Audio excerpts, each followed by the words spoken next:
শিল্পকলা একাডেমির পরীক্ষণ থিয়েটার হলে হয়ে গেল ডিজায়ার অ্যান্ড দ্য অ্যালামস নাটকের উদ্বোধনী মঞ্চায়ন।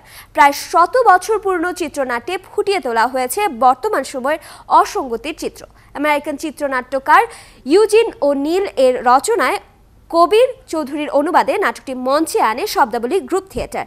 নাটকটির নির্দেশনা দিয়েছেন ফজলুর রহমান পলাশ। গল্পটা 19 শতকের নিউ ইংল্যান্ডের এক পরিত্যক্ত খামার ছাড়ার প্রতীক্ষায় 3 সহোদর সাইমন, পিটার ও এবেন। সম্প্রতির প্রতি লোভ আর বাবার প্রতি ঘৃণা ছাড়া আর কোনো মিল নেই তাদের।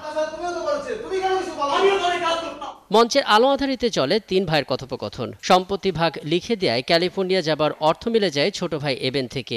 এরপর কি সেই উত্তরের খোঁজে এগিয়ে চলে ডিজায়ার আন্ডার দ্য এলমস নাটকের গল্প।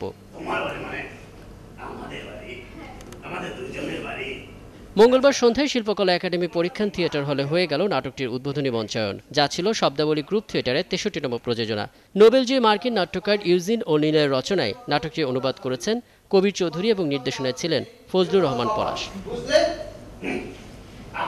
পুরোটাই হচ্ছে রিয়েলিস্টিক ফর্মে, যেটা আমরা রেগুলার যেভাবে কথা বলি, ন্যাচারালি আমরা সাংসারিক লাইফে হোক, আমাদের বন্ধু বান্ধবের সাথে হোক, যেভাবে আমরা প্রতিনিয়ত কথা বলি, আমরা সেই স্টাইলটাকেই ধরার চেষ্টা করেছি। এটা এখন থেকে প্রায় 100 বছর আগে 1924 সালে প্রথম মঞ্চায়ন হয় নাটকটা আমেরিকাতে, এবং নাটকটা ওখানে কিন্তু বাধাগ্রস্ত হয়েছিল, নাটকটা বন্ধ করে দেওয়া হয়েছিল।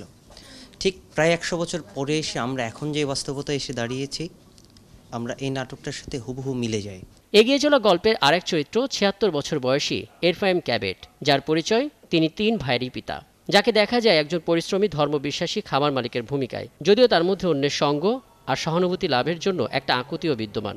একটি অন্য ধরনের কাহিনী, যেমন আমাদের প্রথম প্রদর্শনী বরিশালে হওয়ার পরে কিন্তু অনেক বোদ্ধারা বা অনেক প্রশ্নবাণে নাটক শেষে আমি বিদ্ধ হয়েছি। কয়েকজন অন্তত 2 জন খুব রিয়াক্ট করেছে যে আমরা তাহলে নাটক দিয়ে কী শিখাইতে চাচ্ছি।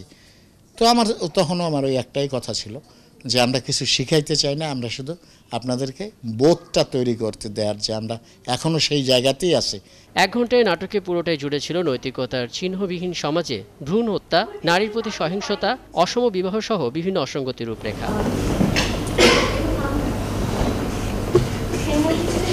রাকিব হাসান, 71, ঢাকা।